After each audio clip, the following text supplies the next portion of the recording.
Child abuse can come in many forms. It can be neglect, it could be physical abuse, it could be drug endangerment, it could be witness to domestic violence, and it could be sexual abuse. There can be physical and psychological consequences to child abuse victims. In the legal community, we may see signs of it when the children are older and become involved in high-risk behavior such as alcohol or drug abuse. And in many cases, victims become perpetrators themselves. This is what we call cyclical behavior.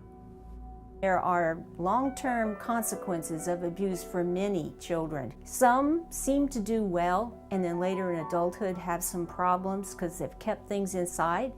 Others have problems right away with acting out or becoming sad or suicidal.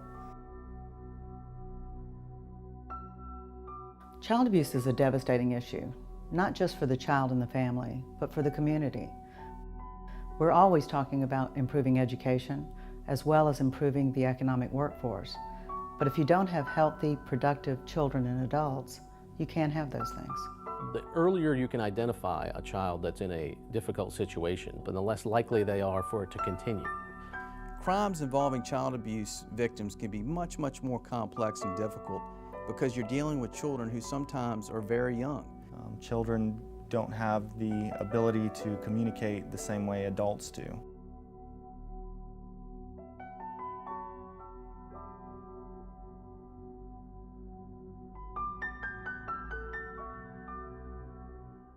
A Children's Advocacy Center is an agency that responds to children and families when there's been an allegation of child maltreatment.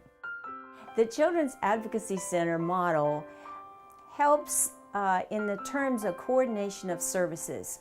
Sometimes it's hard for families to communicate with the police, and the Children's Center softens that communication barrier.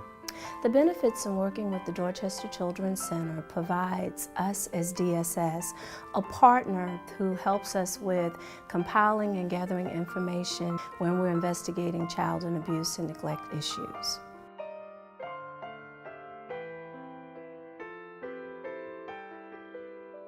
My job here at Dorchester Children's Center is very important because sometimes I'm the only voice the child has. We were very impressed with the way they went about making sure that a child was protected if it was in an unsafe environment. We're just quite impressed with that whole process. It's vitally important because they free up our resources and they are the professionals in interviewing the children. It's very important for the Department of Social Services to have a place like the Dorchester Children's Center. When I first came to therapy, I thought there was something wrong with me. Why can't the person who hurt me come here? I came not wanting help, but needing it. I didn't want to be judged or have people feel sorry for me, and that doesn't happen at Dorchester Children's Center. I look at things a lot different than I used to.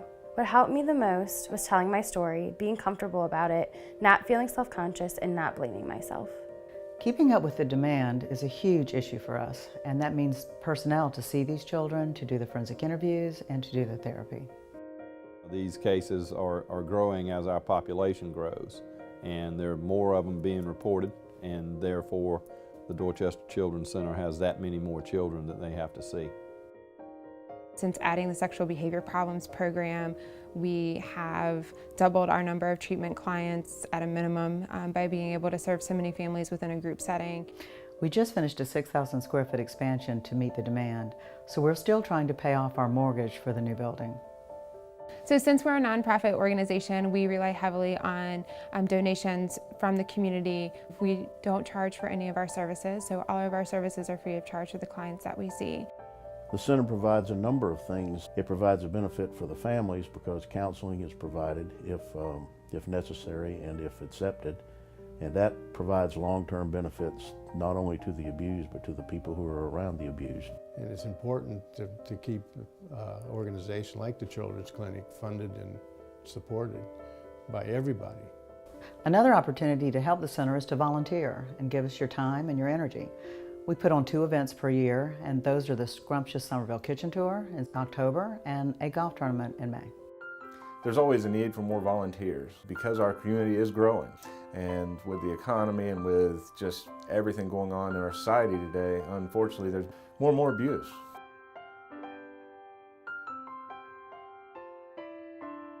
We would greatly appreciate your support of the Dorchester Children's Center.